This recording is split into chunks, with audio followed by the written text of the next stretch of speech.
திமுக ஆட்சியிலையும் சரி அதிமுக ஆட்சியிலையும் சரி எந்த அளவுக்கு நிதி மேலாண்மை நடந்துச்சு இதை ஃபுல்லாக ஃபைண்ட் அவுட் பண்ணி அவங்க பர்ஃபெக்டாக தான் செயல்பட்டு இருக்காங்களா இல்லை எங்கன்னா மிஸ் பண்ணியிருக்காங்களா, வாங்குற கடனை மக்கள் நலத்திட்டம் சார்ந்து பயன்படுத்தியிருக்காங்களா இல்லை வேற எங்கன்னா போயிருக்கா, இப்படி 1008 கேள்விகளுக்கு பதில் அந்த வெள்ளை அறிக்கையில் கிடைச்சிடும். ஓகேவா? இந்த வெள்ளை அறிக்கையோட சிறப்பம்சம் என்னன்னா, இது பிரச்சனை அது பிரச்சனை இது நொட்டா அது நொல்லன்னு அது மட்டும் இருக்காது. அது எப்படிலாம் நம்ம சரி பண்ணலாம், அந்த பிரச்சனை மாநிலத்தோடு மீட்டு கொண்டு வரலாம், இது சார்ந்த எல்லா தீர்வுகளும் உள்ளடங்கியிருக்கும் அந்த வெள்ளை அறிக்கையில். இதன் அடிப்படையாக வச்சு தான் 2 விஷயங்கள் அமையுங்க. அதில் முதல் விஷயம், நம்ம கவர்மெண்ட்டோட பொருளாதார கொள்கை இருக்குல்ல, இது ஃபுல்லாக வரையறுக்கிறது இதை வச்சு அமையும். 2வது விஷயம், புதிய திட்டங்களுக்கான நிதி ஒதுக்கீடு இருக்குல்ல, அதெல்லாம் இதை வச்சு தான் பண்ணுவாங்க.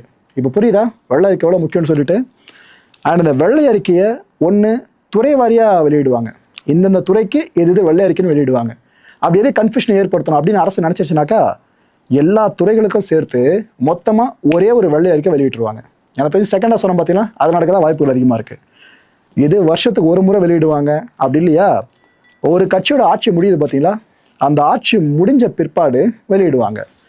2021க்கு முன்னாடி வரைக்கும் பார்த்தீங்கன்னா கிட்டத்தட்ட 21 வருஷங்களாக வெள்ளை அறிக்கையே வெளியிடப்படலை. 2021க்கு முன்னாடி வரைக்கும்.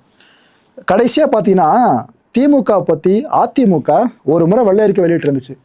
அப்போ அதிமுகவோட ஃபினான்ஸ் மினிஸ்டராக இருந்தவர் பொன்னையன் அவர்கள். அவர் தான் திமுக ஆட்சி முடிஞ்ச கையோடு என்னென்ன பண்ணியிருக்காங்க ஏது பண்ணியிருக்காங்கன்னு வெள்ளை அறிக்கை வெளியிட்டு இருந்தாங்க. விதியை பார்த்தீங்களா, இப்போ முடிஞ்சது திமுக ஆட்சி தான்.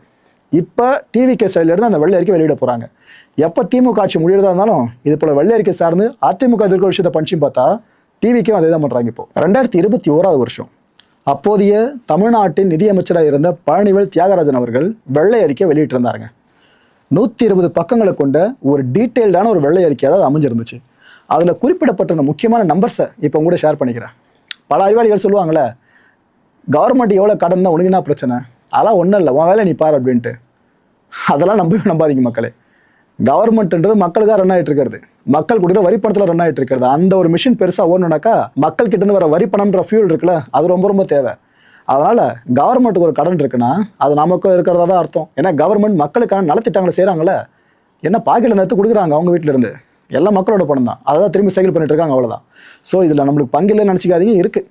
இதை இந்த நம்பர்ஸோட சொல்கிறேன். 2020 to 2021 இந்த காலகட்டம் வரைக்குமான ஒட்டுமொத்தமாக தமிழ் அரசோட கடன் எடுத்துக்கிட்டிங்கன்னா 5,70,189 கோடி, அதாவது 5.7 lakh crore.